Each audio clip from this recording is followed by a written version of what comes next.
without further ado, let us proceed to our distinguished lineup of speakers. For our first speaker, we are honored to welcome Ambassador Vijay Gokhale, former Foreign Secretary of the Government of India. To invite and introduce our first speaker, I call upon Mr. John Thangaraj, my colleague.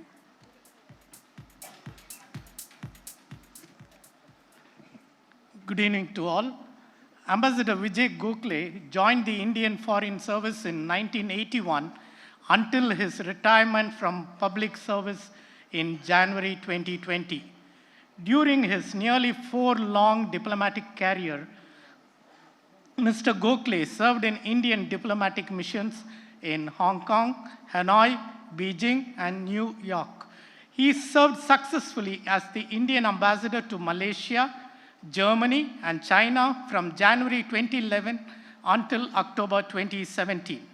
In January, since his retirement, Mr. Gokhale is based in Pune and teaches at the Symbiosis International University and is also non-resident senior fellow at Carnegie, India.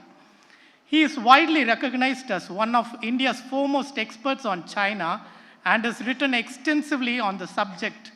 He is the author of 4 books, several working papers, and op-ed pieces published in both Indian and international publications. Sir, it's a matter of great privilege for UWC that you have accepted our invitation to be here today. Ladies and gentlemen, please welcome Ambassador Vijay Gokhale.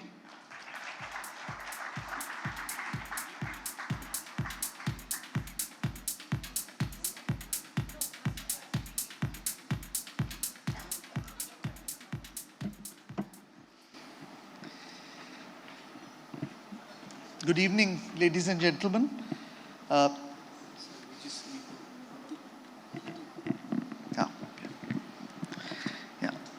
Mr. Alagappan, Chairman of the board, members of the United Way of Chennai board, Mrs. Meenakshi Ramesh, the CEO, ladies and gentlemen. It's a great privilege for me to speak to all of you today, although a daunting task to cover the issue of geopolitics in the 15 minutes that I've been asked to speak, but nevertheless, I think we have to all try to be a little brief.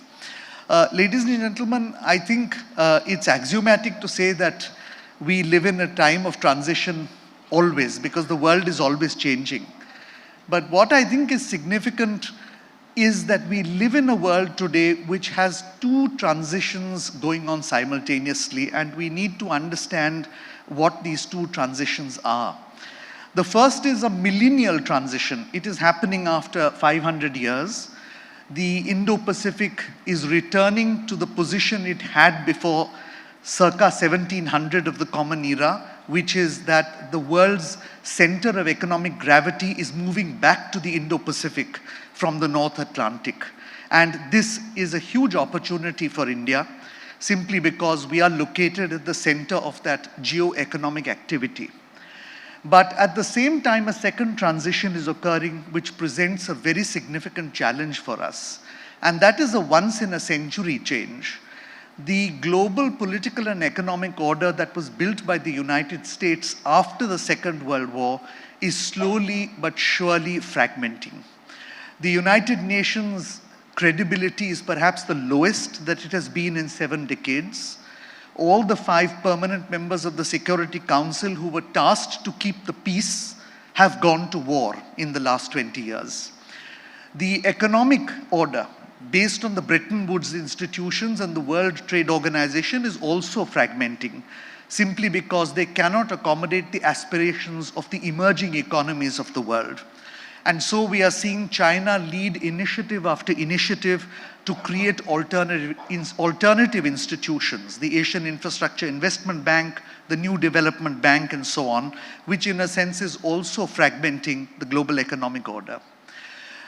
Technologically, the world is facing a very big challenge. It's a lawless world in some sense. We are in the Wild West. There are no laws or regulations for outer space, although it is being rapidly weaponized. The same is true of the underwater domain.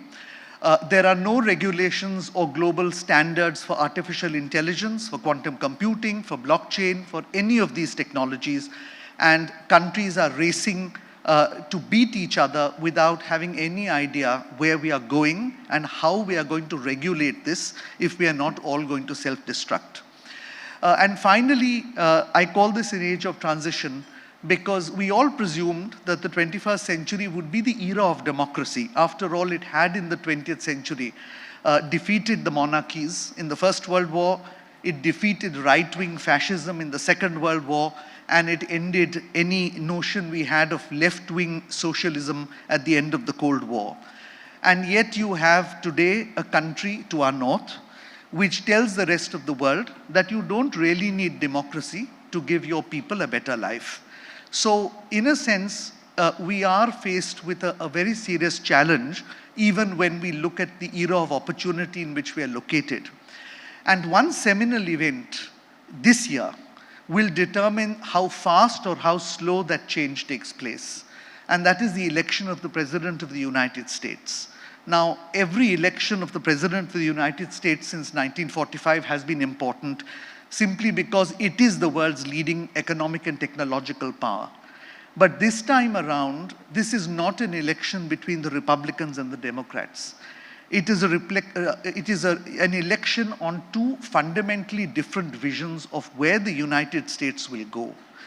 President Biden represents that group of Americans who believe they must continue to invest in the international order that they have built and which America has benefited from. But former President Donald Trump represents a growing number of Americans who believe that enough blood and treasure has been spent without commensurate benefit to the American people, and that therefore a more isolationist approach and less of an internationalist approach, which costs America less, is the way to go forward. We don't know what the outcome of that election will be, but irrespective of what the outcome is, we need to be clear that the world order is fragmenting, and we are entering a great period of uncertainty for the next decade or two. Now, some people think that's a good thing. You increasingly hear people talking of multipolarity, on how the world is becoming multipolar, and they all presume that this disintegration is going to lead to a greater polarization, more poles in the world. But I think at least as people who understand geopolitics, geoeconomics, who have an interest, as most people in this room have, we need to look at the facts today. I'm quoting World Bank figures for 2022. The United States GDP stood at about $23 trillion. China's GDP stood at $17 trillion, roughly 70% of the American GDP. The GDP of the next 5 countries put together, Japan, Germany, India, United Kingdom, and France, collectively stands at less than $17 trillion. In other words, 5 economies have an economy which is smaller than that of China. Look at the defense spending, another indicator, a good indicator of who's, where each country lies in the world. And I'm quoting Stockholm International Peace Research Institute figures. This is the institution which is the most reliable aggregator of defense expenditures and weapons purchases in the world. The United States at $800 billion in 2022. Chinese spending at $330 billion, and that's a conservative figure because the Chinese really never give out their real figure. And the next 5 countries, India, Saudi Arabia, Russia, Britain, and France, collectively at $300 billion. So which multipolar world are we talking about? In the next 10 to 15 years, what we can say is it is a multilateral world. On individual issues, more than 2 countries will weigh in on the issue. But it is a multilateral world with very strong bipolar features. And we have to, as Indians, deal with that bipolarity, even as we hope that our economy will cross the $10 trillion mark by 2035, and eventually will make it a more multipolar world. But if we are looking at the next 10 years, I would think we are looking at a multilateral world with very strong bipolar features.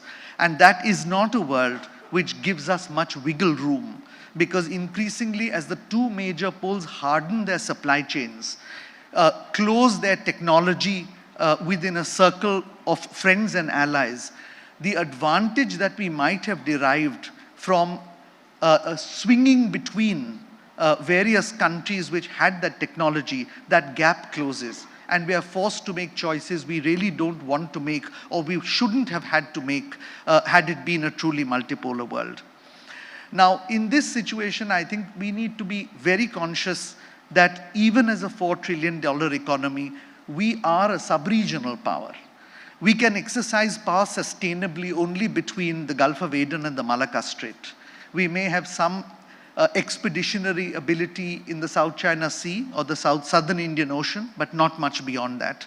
And therefore, we have to tailor our strategic requirements, our economic requirements, our technological requirements with the realization that we are not yet a global power and we don't wield the sort of influence that China wields in the world today.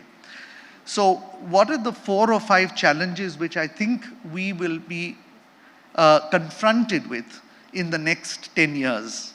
And I must admit that, frankly, anybody who tells you what will happen in the next 10 years, I mean, I haven't come across people who have ever predicted events. Nobody really predicted the fall of the Soviet Union. Nobody really predicted that China would become the world's second largest economy in 20 years. Nobody predicted COVID or 9/11. So predictions are very, very tenuous, but we can all take educated guesses.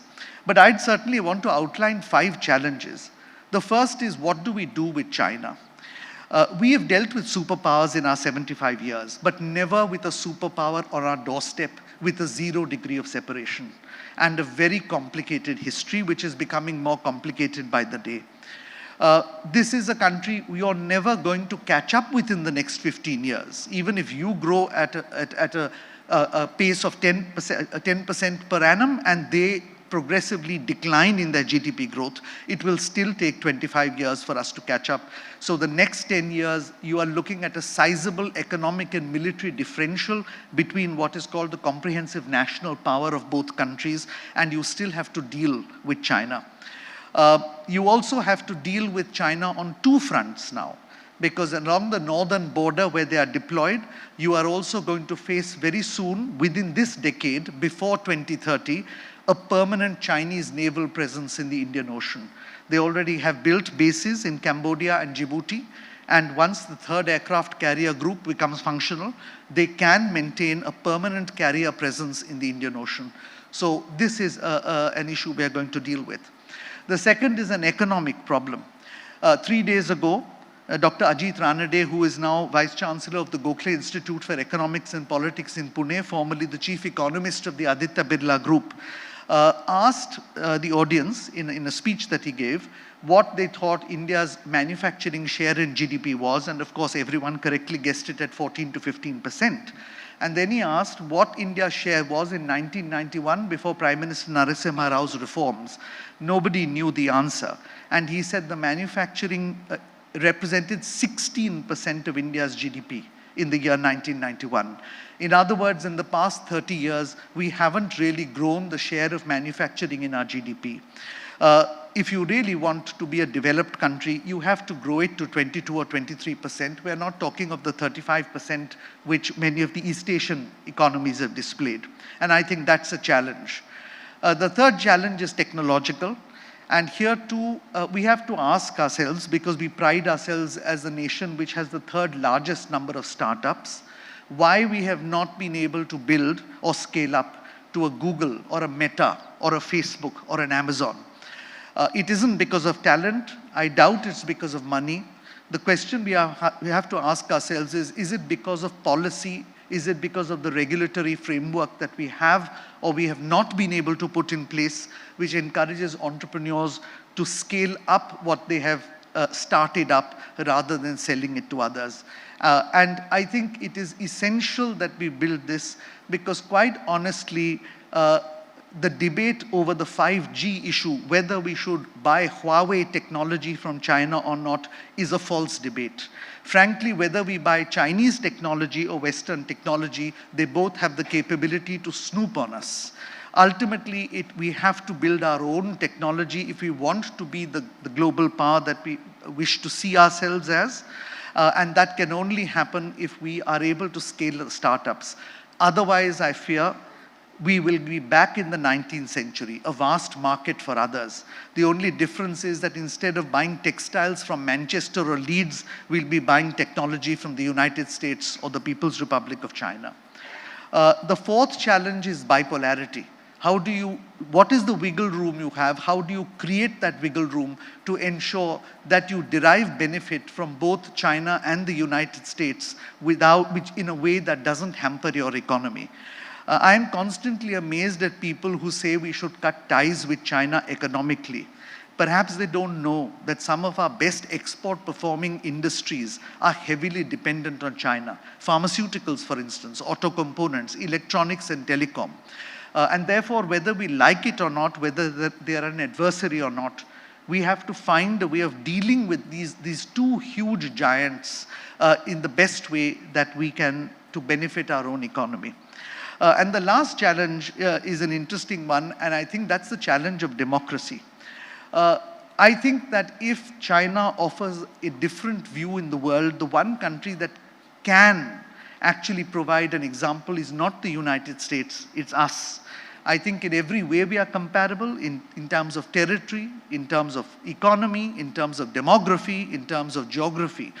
And we have seen 14 peaceful transitions of power. We are going to see the 15th in a short while.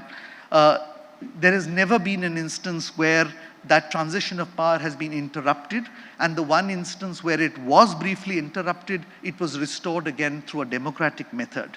I think we can stand up in the world today and say our democracy works. It may not look like Western democracy, but it still works. And I think to the extent we make it successful, the Chinese will find it difficult to explain to their people why they cannot elect their leaders the way in which a neighboring country with a bigger population now than them can do so. So I want to just end with posing finally three possible points which we should look at in terms of what are the challenges that we might have to, the unexpected developments that we might have to face. I think two are obvious. The first is a crisis in the Taiwan Strait, and I don't mean war, I mean a general crisis in that area. It will have a severe impact on India. And I don't think we even understand the implications of it. Apart from the fact that shipping will be disrupted and all supply chains will be disrupted as well, with a huge direct order and second degree effect on the Indian economy, your semiconductor industry will be more or less shut to you.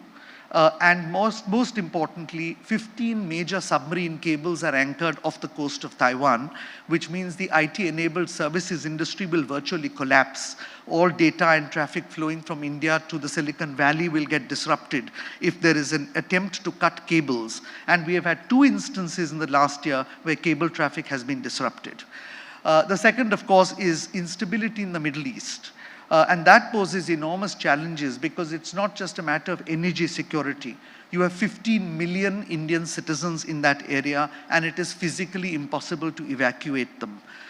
Enormous pressure will come on the government of India to do something. And the question is, what are you going to do? But I think it's really the third issue which we should be thinking about, and that is China itself. We've all got used to 30 years of stability, and we think nothing is going to change there. But for me, I think we need to flag 2 developments which perhaps people have missed. The first is the catastrophic collapse of COVID policy.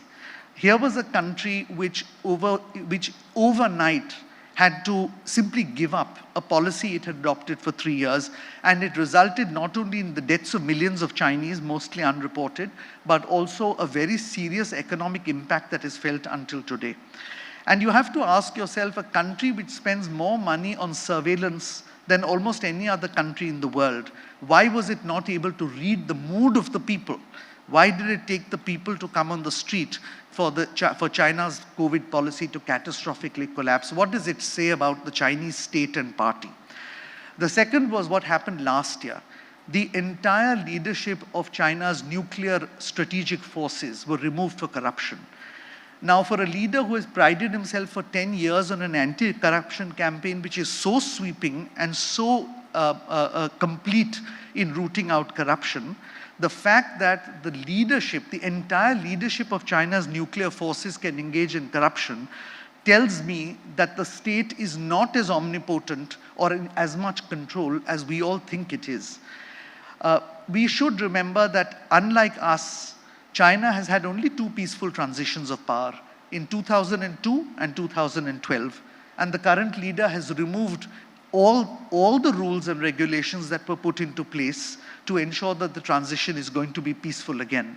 My own sense is that the next transition will not be peaceful, and this time it's not a $200 billion economy we're dealing with. We'll be dealing with a $25 trillion economy with global implications. So I think that while there is a huge opportunity for us, because the Indo-Pacific is going to be the center of the world, and we are in the center of the Indo-Pacific, I think we have to be mindful that we are going to face tremendous challenges over the next 10 years, and I really think this is going to be the decade of uncertainty. Thank you once again, ladies and gentlemen, for giving me this opportunity to speak. Thank you.